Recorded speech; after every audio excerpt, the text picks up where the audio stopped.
Assalamualaikum warahmatullahi wabarakatuh. A'udzu billahi minasyaitonir rajim. Bismillahirrahmanirrahim. Allahumma shalli ala Muhammad wa ala ali Muhammad. Alhamdulillahirabbil alamin. Wa bihi nasta'inu ala umuri dunya waddin.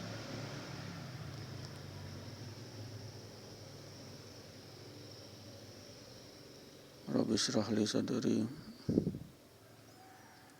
wa yassir li amri wahlul 'uqdatam min lisani yafqahu qawli. Rabbi zidna ilma warzuqni fahman. Asyhadu an la ilaha illallah wahdahu la syarika lahu lahul mulku wa lahul hamdu yuhyi wa yumiitu wa huwa 'ala kulli syai'in qadir. Wa asyhadu anna Muhammadan 'abduhu wa rasuluhu la nabiyya ba'dahu. Asyhadu an la ilaha illallah astaghfirullah nas'alukal jannata wa na'udzubika minan nar. Allahumma innaka 'afuwwun tuhibbul 'afwa fa'fu 'anni ya karim. Allahumma antas salam wa minkas salam wa ilaika ya'udu salam. Khina rabbana bis salam wa adkhilna al jannata daras salam. Tabarakta rabbana wa ta'ala ya zal jalali wal ikram. Rabbana zalamna anfusana wa illam taghfir lana wa tarhamna lanakunanna minal khasirin. Pendengar yang dirahmati Allah, alhamdulillah ahyana ba'da amatana wa ilaina nusur. Segala puji bagi Allah yang telah membangkitkan kembali, menghidupkan kembali dari kematian sementara, yakni tidur malam. Insyaallah kita kembali hanya kepada Allah. Insyaallah amin. Pendengar yang dirahmati Allah, betapa banyak nikmat yang telah kita terima dari Allah. Nikmat yang utama adalah nikmat hidayah, iman, Islam, takwa kepada Allah, dan hidayah wala tamutunna illa wa antum muslimun, dan janganlah kamu mati dalam keadaan selain Islam. Islam adalah penyerahan diri kepada Allah, penghambaan diri kepada Allah. Islam adalah keselamatan. Inti daripada Islam adalah penyerahan diri total kepada Allah, karena Dia adalah Zat yang Maha Kuasa.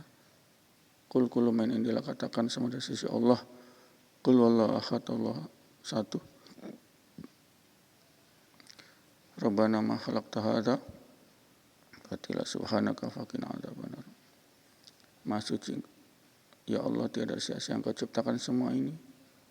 Maha suci Engkau, dan aku bermohon jauhkanlah dari siksa api neraka. Itu pendengar yang dirahmati Allah, hakikat iman, hakikat Islam, yakni secara rela, secara ridho, secara ikhlas, pasrah, tawakal, menyerahkan diri kepada keselamatan kita, kepada Allah yang telah memberi takdir, memberi qada, memberi takdir kita, takdir kebaikan, takdir keburukan. Semua itu adalah hak prerogatif Allah, dan kita sebagai hambanya wajib ikhlas terhadap semua yang ditimpakan kepada kita berupa takdir, karena semua yang diciptakan Allah itu tidak sia-sia. Itulah daripada kesucian Allah, kemahatinggi Allah, yakni kita husnuzan kepada Allah, baik sangka kepada Allah, bahwa Allah itu adalah Zat yang Maha Kuasa, Zat yang sangat mulia, Zat yang tidak ada kecacatan ataupun keburukan, sehingga takdir yang menimpa kita, apa-apa yang menimpa kita, itu telah baik menurut Allah, sehingga keburukan yang menimpa kita, kesedihan yang menimpa kita, kita tertusuk jarum, tertusuk duri di jalan, kita tersandung batu di jalan,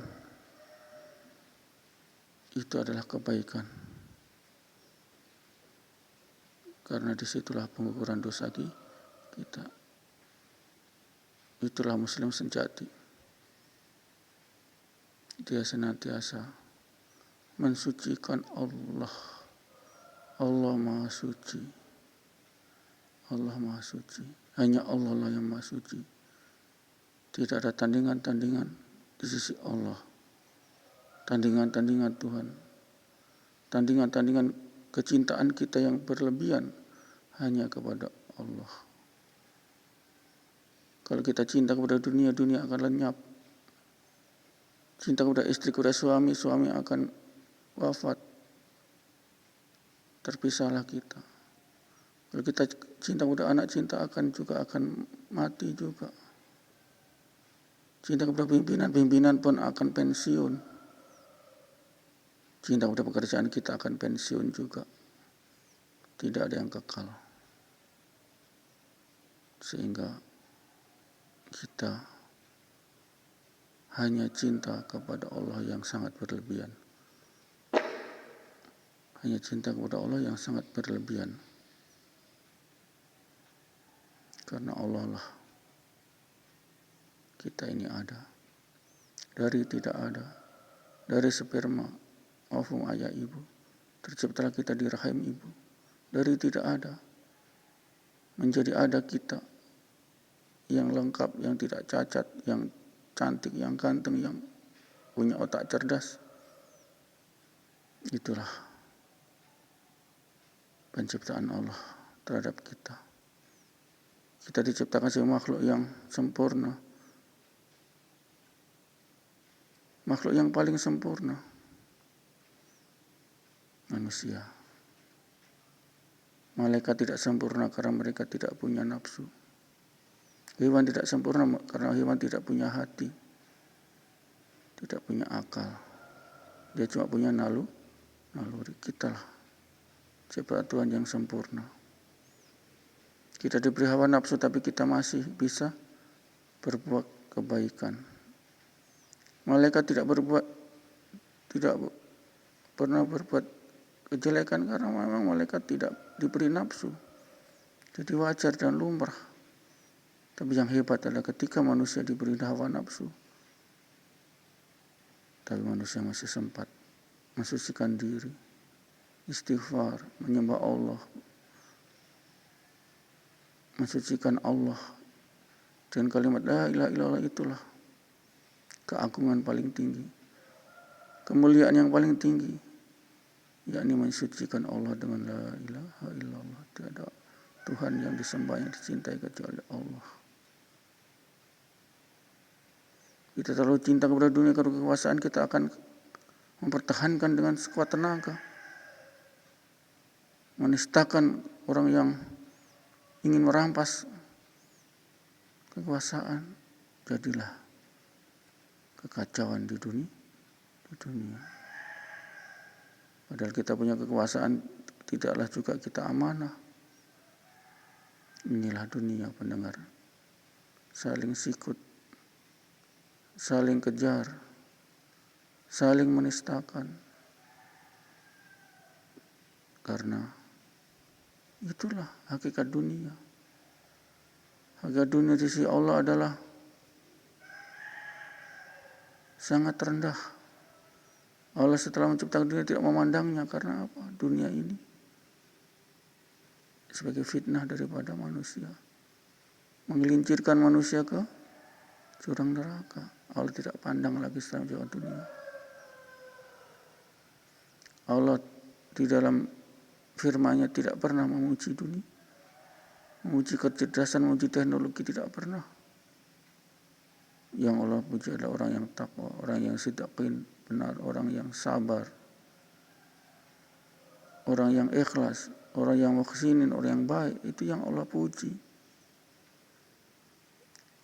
Allah tidak pernah memuji orang yang kaya. Tidak pernah.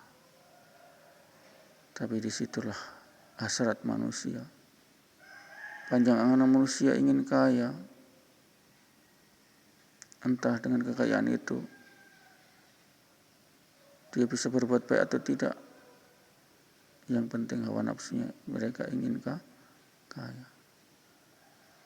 Itulah fitrah. Fitrah manusia ingin kaya, ingin senang hidup di dunia, itu fitrah.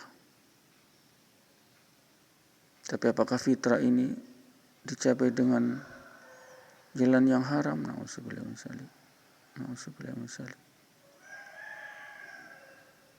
Menistakan orang lain, menistakan alam semesta ini demi panjang angan-angan mereka terhadap dunia. Allah sangat membenci orang yang panjang angan terhadap dunia. Kita terhadap dunia ada sebagai wahana saja, sarana saja, sebagai jembatan saja menuju ke akhirat yang kekal abadi dengan bekal amal dari dunia itu. Ini fungsinya. Dunia bukan tujuan.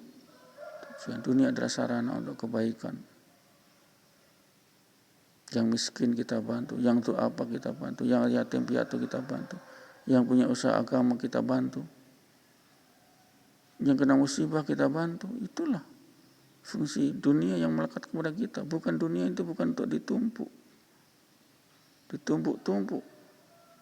mandek, berhenti, tidak berputar kepada orang yang membutuhkan, sehingga Allah mengutuk orang yang menimbun harta dunia. Allah mengutuk, tidak bisa. Ini pendengar yang dirahmati Allah. Sehingganya marilah kita tidak panjang angan terhadap dunia. Dunia boleh mubah, karena dengan dunia itu kita bisa beramal, insya Allah. Dan kita insya Allah tidak termakan oleh fitnah dunia. Fitnah dunia itu membuat kita terlena untuk berbakti, untuk beribadah kepada Allah. Membuat terlena, melenakan kebaktian kita kepada Allah, ketaatan kita kepada Allah. Itulah sebagai fitnah dunia. Ini pendengar yang dirahmati Allah. Sabar menghadapi keadaan ini. Mungkin yang kita boleh tidak sesuai dengan estimasi kita, tapi sabarlah, itulah takdir Allah. Sabar. Surga kita bukan dunia, tapi surga kita di akhirat. Allah akan ganti nanti di akhirat yang kekal abadi. Apa yang tidak dapat kita di dunia. Santai di dunia. Santai dalam artian kita tidak terforsir untuk siang malam banting tulang, tidak terforsir. Tidak terlalu menjadi budak dunia. Itulah yang dimaksud biasa. Tetap kita berikhtiar. Tetap kita fantasiru fil ardi wa yabtaghu min fadlillah. Bertebaran di muka bumi dan mencari fadilah Allah. Inilah kerja. Tetap kita kerja. Itu sebagai asbab rezeki kita, kerja. Tidak mungkin uang langsung datang di pangkuan kita. Tetap itu sunatullah, kita harus kerja. Tidak bisa kita meninggalkan asbab dunia. Tidak bisa, karena kita makhluk dunia. Tidak bisa kita meninggalkan asbab rezeki harus kita cari, bukan kita cari seperti tadi, yakni menjemput, bertebaran di muka bumi, bersilaturahim. Itulah pangkal daripada rezeki. Itulah sunatullah. Kita tidak lepas dari sunatullah. Ikhtiar itu bagian dari sunatullah. Kita tidak menistakan, menihilkan sunatullah. Kemudian kita tetap sholat 5 waktu. Berapa sih lama sholat 5 waktu? Paling 5-10 menit. Itu yang dituntut Allah. Tidak berat. Yang wajib apa sih? Sholat 5 waktu. Yang wajib apa sih? Syahadat, sholat, zakat, puasa, haji, itu yang wajib.